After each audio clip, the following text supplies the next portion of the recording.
The Bearcats' hopes of a third straight conference championship, even just playing for one, are now in serious jeopardy. Our Locked On Bearcats, your daily podcast on the Cincinnati Bearcats, part of the Locked On Podcast Network, your team every day.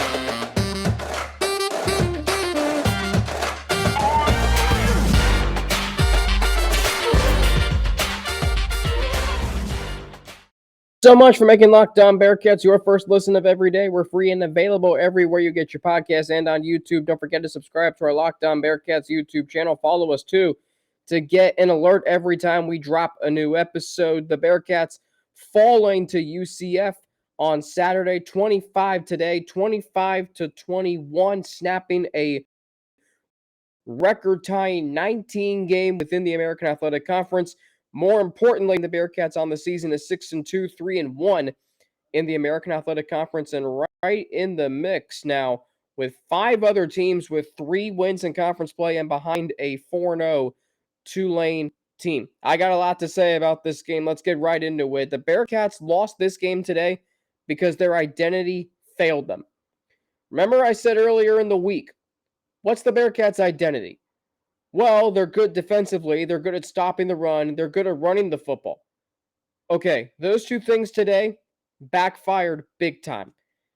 Cincinnati's defense today allowed 258 rushing yards to a Knights team who came in averaging 262. So essentially, the Bearcats gave up what the Knights average per game. That will now win you a game. The Bearcats also are very good at running the football. Well, today, they mustered a meager 35 rushing yards.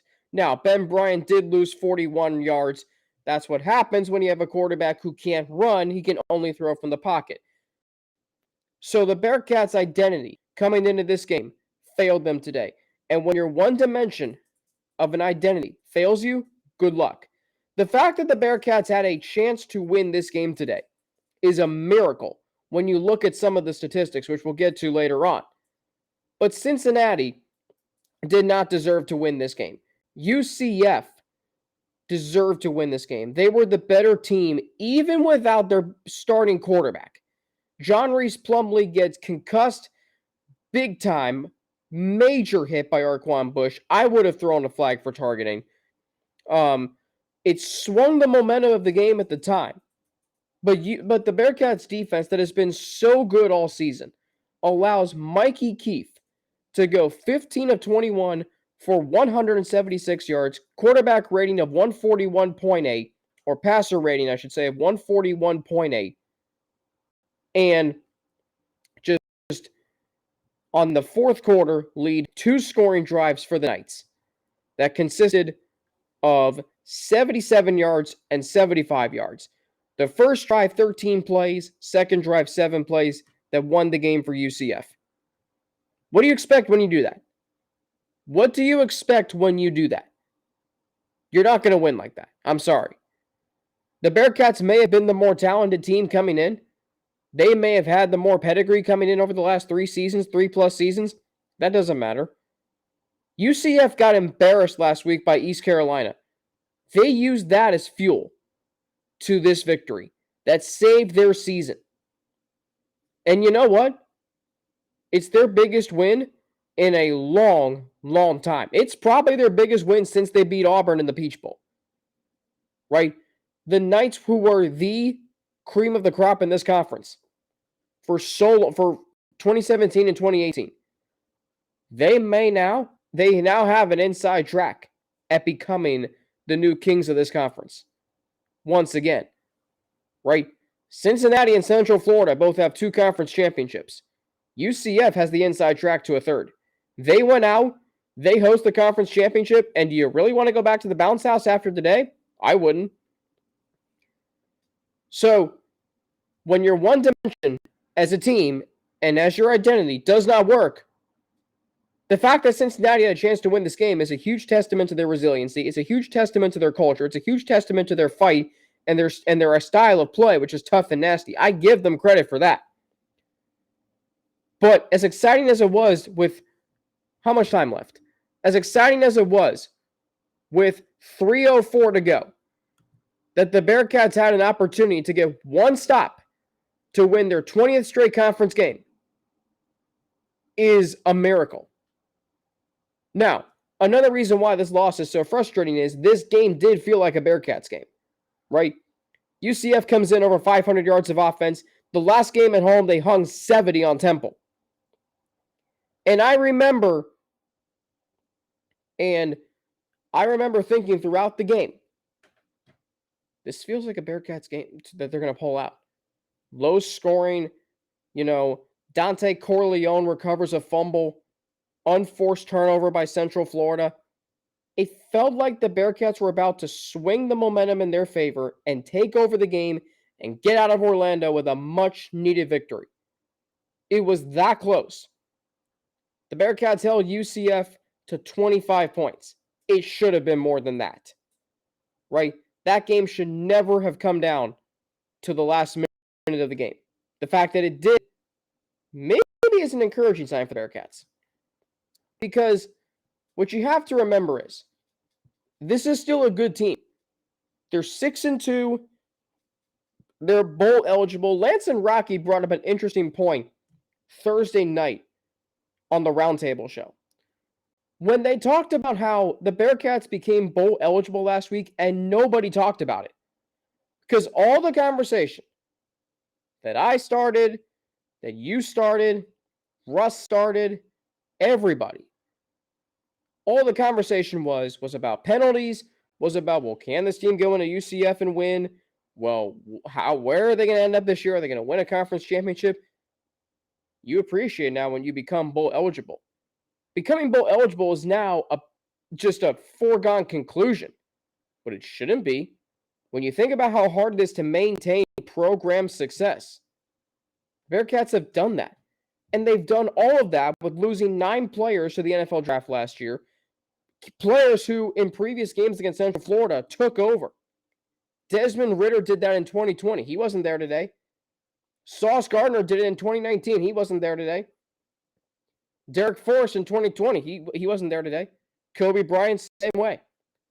But the fact that the Bearcats lost all that talent and they still squeezed out some hard-fought games, that's a credit to Luke Fickell, and it's a credit to the culture. And say what you want about the makeup of this team and the way this team has been playing over the last few games. I'm tempering my expectations because I'm really starting to see that this team is clearly not as talented as last year's team. And while they might have more depth than last year's team, they don't have the alpha dogs. Ben Bryant's not an alpha dog. Ivan Pace might be. Tyler Scott is not. Charles McClellan is not.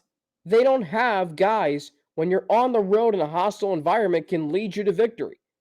Try as they might. Josh Wiley, I don't think he's an alpha dog. He had a great game today, but at the end of the day, he's not someone that can take over a game like Jerome Ford did in the AAC Championship or Desmond Ridder did in Notre Dame or at UCF in 2020. They're not that. This team learned its lesson today. If they're going to win a conference championship, and their goals are still in play, Luke Fickell said it after the game, their goals are still in play. They can go to the Cotton Bowl still. In a group of 5 season that is not as strong as it's been in years past, Cincinnati can still go 11-2 and get themselves in the Cotton Bowl.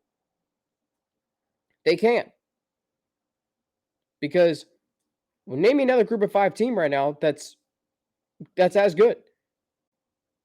UCF, maybe. They did just beat the Bearcats, so that suggests they are as good, if not better. And they now have the tiebreaker over Cincinnati, which does hurt a little bit. Houston, can't buy them.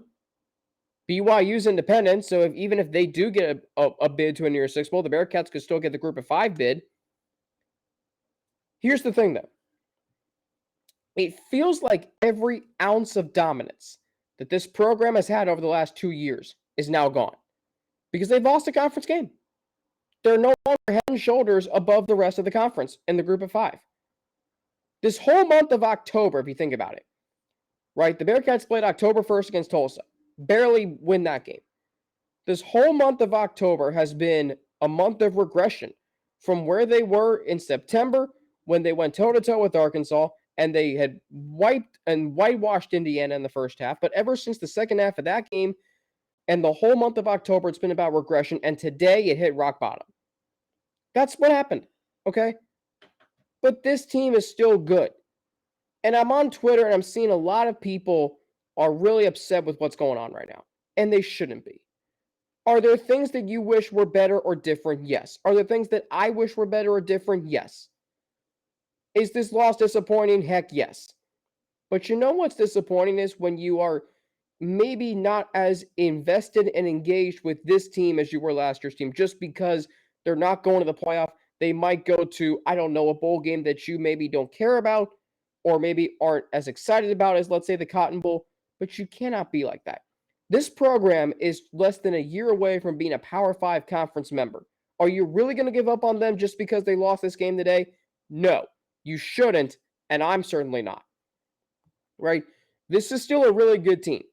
The fact that they had a chance to win the game today should be an encouraging sign going forward, because they will face more challenges.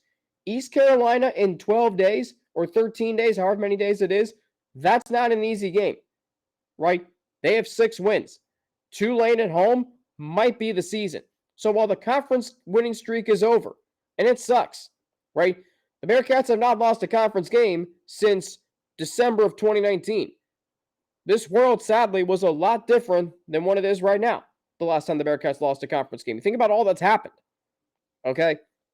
It's been a long time. But you know what's still intact?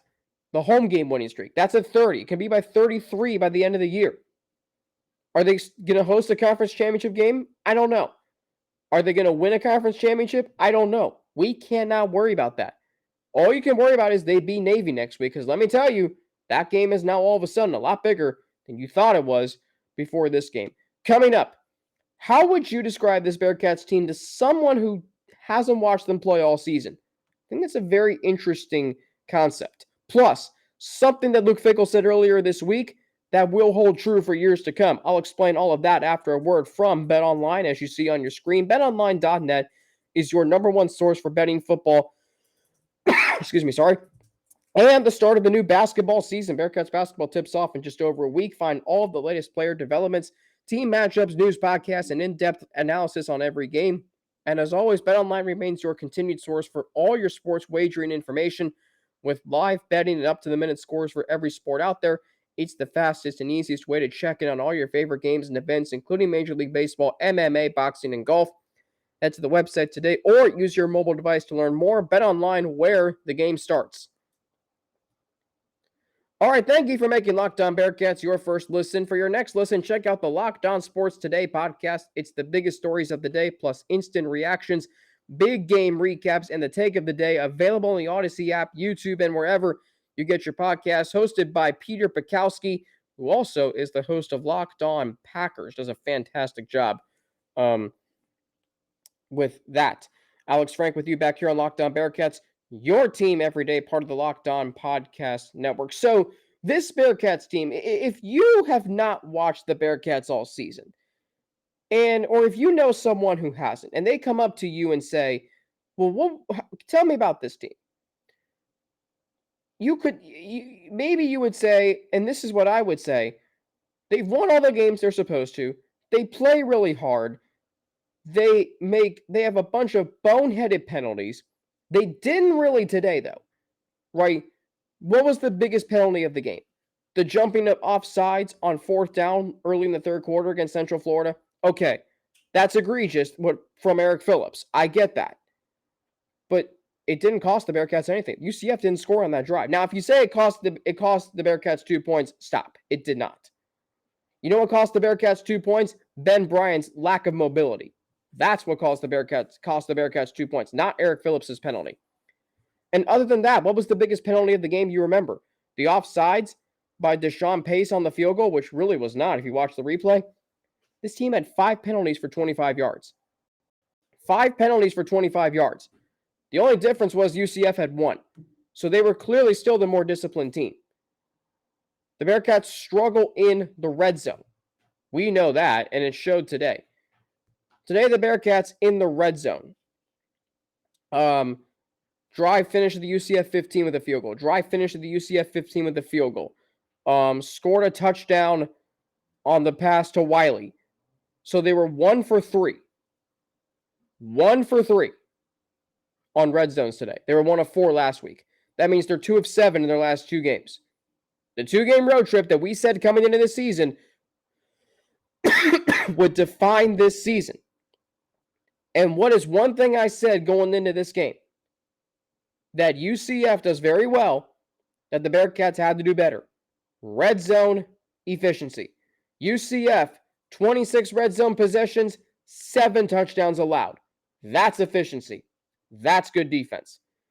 Cincinnati has Josh Wiley and Leonard Taylor. I think they had 1 target in the red zone today. I'll look back on the film, and that's Wednesday, but I only saw 1 target of Josh Wiley in the red zone, or Leonard Taylor. 1. That's inexcusable. It's funny how that was what got the Bearcats back into the game in 2020 and ultimately won the game. So why wouldn't you go to that today? If Tyler Scott's still hurt, and if Nick Martiner has improved himself, but Josh Wiley and Leonard Taylor have. Josh Wiley, congratulations to him, becoming the all-time UC football program leader for touchdowns by a tight end with 15, breaking the record previously held by Brent Selleck. If you know that Josh Wiley is a proven vet, and you know Leonard Taylor is too, they both had touchdowns at UCF in 2020. Why would you not target them in this game? New offense, new offensive coordinator. Why would you not go to your most proven vets in the red zone more than once? Why wouldn't you? Right? In the second quarter, the Knights don't score. They're vulnerable. They lose their starting quarterback. You have all the momentum in the world. And once you hit the 15-yard line, it's like you've never played offensive football before. Love the shot to the end zone the first time around. Other than that, can't get behind much of what the Bearcats did. Right? Where was a quick pass to Wiley or Taylor? RPOs. All things this team can do, and they didn't do. So, if you're telling someone who has not watched the Bearcats all season what this team is like, they've won all the games they're supposed to. They play really hard. They're offensively challenged, but they are really good defensively. But they struggle in the red zone and they commit way too many boneheaded penalties. What would you say then about this? If you didn't know what their record was, would you say they're 6-2? Would you say they're bowl eligible? Would you say they were number 20 in the country coming into today? Would you say they've won 19 straight conference games? Would you say this was a program last year that went to the college football playoff and gave Alabama all they could handle? Would you believe that they're making the move to a Power 5 conference next year? Right now, the Cincinnati Bearcats are just another group of 5 team in college football. That's the reality of this right now. They no longer have the dominance that they've had over the last 2 years. Right now, they are like everybody else in the conference. Like ECU, like Navy, like Houston, like Tulane, like every other team who's fighting for a conference championship. They are now amongst that. For the last 2 years, bowl eligibility is a foregone conclusion. For the last 2 years, winning the conference championship was almost a cinch. Playing for one probably was to you. Now, that's not a given. Welcome to reality, and welcome to, unfortunately, a little uncertainty. Remember in 2020, John Brannon's first season as head coach of the basketball program. What was the one thing the previous 9 years the Bearcats had? Continuity, stability, certainty. No matter what happened in the regular season, they were going to be in the NCAA tournament. That was not a given in 2020. And remember how anxious we all were for the whole month of February and the beginning of March, which never materialized into anything for anybody, sadly. But remember that anxiety of every game being a must-win? We weren't used to that. Now we have to get used to that with the football program. This is a rare loss for the Cincinnati Bearcats. A rare loss. This doesn't happen now often. So, of course, you're going to be upset. I understand that. I am too. Right? But this team is going to a Power 5 conference. And right now, they're just another Group of 5 team. It doesn't seem right. I understand that. This is the most important season in Bearcats football history. I said it earlier in the offseason because it bridges the most successful season and its first season in uncharted territory. But right now, the Bearcats' legacy in the AAC may be no greater than any team coming over to the Big 12. And that leads me to what Luke Fickell said earlier this week. When he talked about how this is a rivalry between these two teams, UC and UCF. And it's going to be one going into the Big 12. Let me tell you. For the last 5 conference championships in the conference have gone to Cincinnati or UCF. Both teams now have 2. And there's now a very real possibility that when these teams leave the mid-major level of college football, UCF will have won more championships than Cincinnati. That is not a good thing to think about, right? All of a sudden, UCF is now on the same level as Cincinnati. They weren't the last 2 years. So hopefully we all enjoyed it because right now, UCF has the inside track to a 3rd conference championship in their American time. The Bearcats do not. Cincinnati needs to win out. If they're 7-1, they will go to a conference championship game. They need to beat Tulane to do so, especially. And UCF preferably should beat Tulane too. If there are 3 teams who are 7-1, Cincinnati should still go to the conference championship. Excuse me, sorry. Especially because Tulane goes to Central Florida this year, and that's not going to be easy. Cincinnati still controls its own destiny to go to the Cotton Bowl, believe it or not. Win out, win the conference championship, they're going. But this year is a little different because there is not as many alpha dogs on this team as there have been in years past. Because there are not. There is no sure thing of, hey, we're at least going to play for a conference championship and probably win one too. There is not that anymore. Right? Because there are no alpha dogs on this team. What made the Bearcats so good over the last 2 years was the guys who are superior football players and have been playing football for a long time. Ritter, Sauce, Jerome Ford, those guys are not here now. And I know there's a lot you're probably upset about right now. You're probably upset about the play calling. You're probably upset about the usage of Evan Prater and Corey Kiner. I am too. And they do warrant explanations. And we will hit on those a lot throughout the week. But the UC-UCF rivalry is officially on if it wasn't before. These two teams probably are going to play again for a conference championship. And it's probably going to be in Orlando. That's going to be a raucous environment. Okay? That is going to be a very, very difficult game. If it happens. Can Cincinnati still host a conference championship game? Absolutely. Is it going to be harder to do that? Yeah.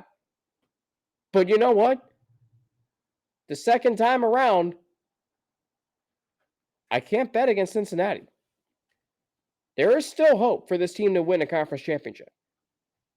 Because if they could almost beat UCF today, when they didn't have it at all, think about when they do have it. This team can beat Central Florida. I know it can. I saw it today. They did not play their best football by any means. If I had to give an overall grade for the team today, I give it a D. And yeah, there they were, 304, with a backup quarterback, 75 yards away, and a defense that has been so good all season. And you know what? I took my chances on that. And that's how I know this team can still win a conference championship. And if they have to go through UCF again, bring it on. Now, as far as why this is a great rivalry going forward, well, you got two great fan bases who love their teams.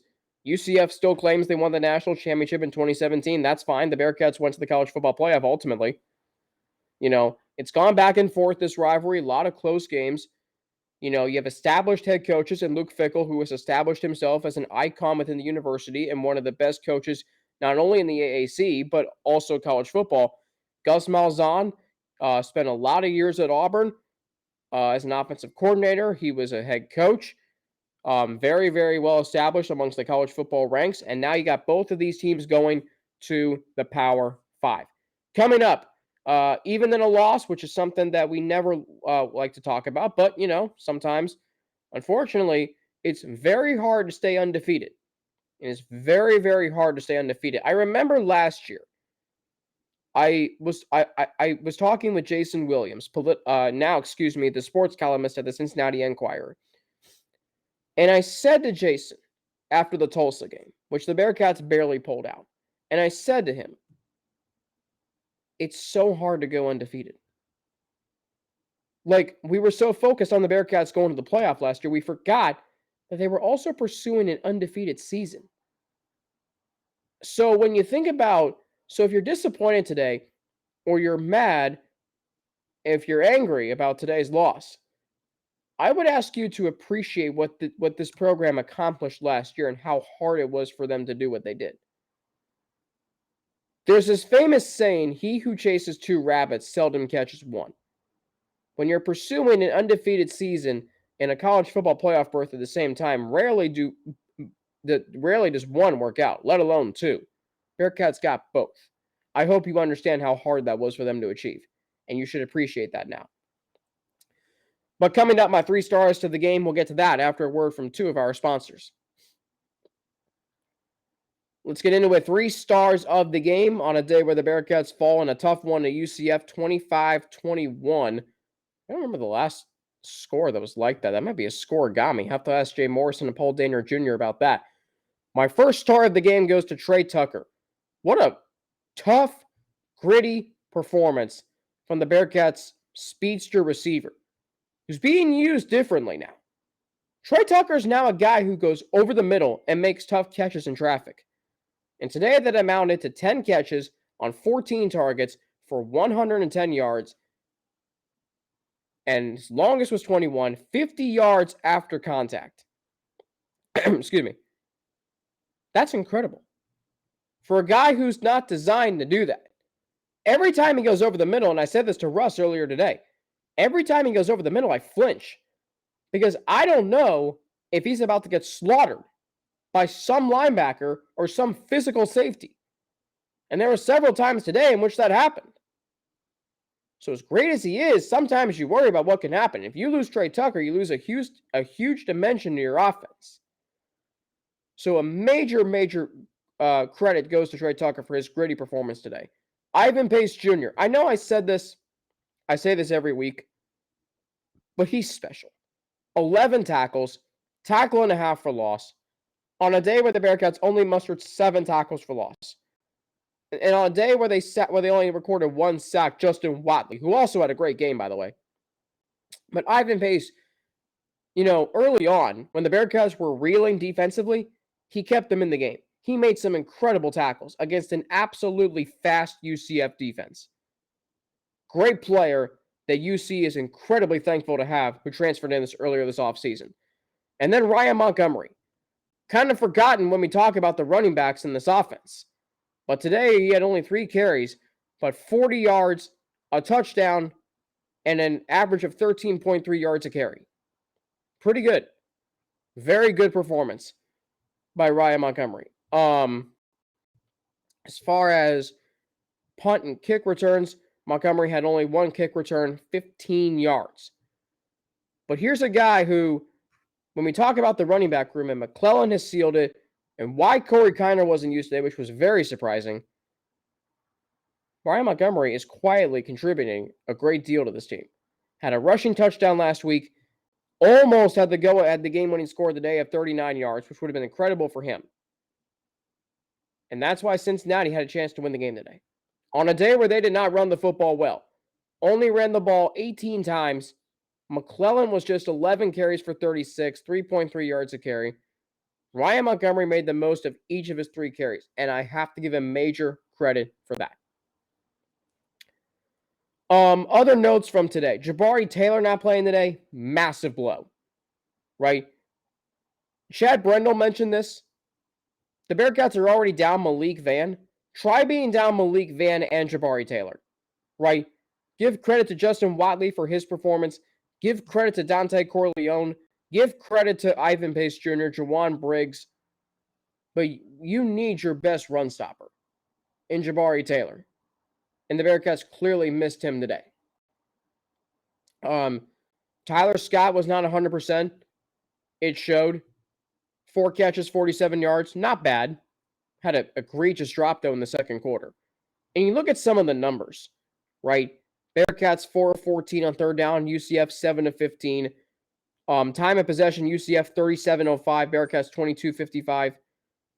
22.55. Yards per play, UCF with 6. Bearcats 5.2. Total yards, 84 for UCF, 64 for Cincinnati. So many statistics lopsided to UCF. But the fact that Cincinnati had a chance to win this game, and as disappointing as it is, and as many questions as I have about this team, and are they good? Are they good enough to win a conference championship? Are they good enough? Are they going to be on, solid footing heading into the Big 12? Is this going to be the only other loss this season? The one game that I thought the Bearcats could lose this season, and they did. Does this loss, does this game, doom the Bearcats? I don't think it will. There's a lot of hope still left. This team can still head to the Cotton Bowl on January 2nd.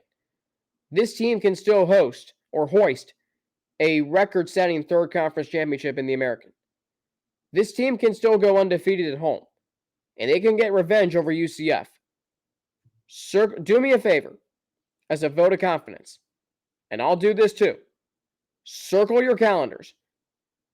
December 3rd, at whatever time the American Championship game is, 3:30, 4 o'clock on ABC. Circle that calendar, write down that time, because it will be Cincinnati at Central Florida for the conference championship. Everything on the line. Legacies in this conference, New Year's Six Bowl, and a chance at revenge. A chance at revenge. And in sports, there are a few things more worthy of getting up for than that. And that's why we love sports.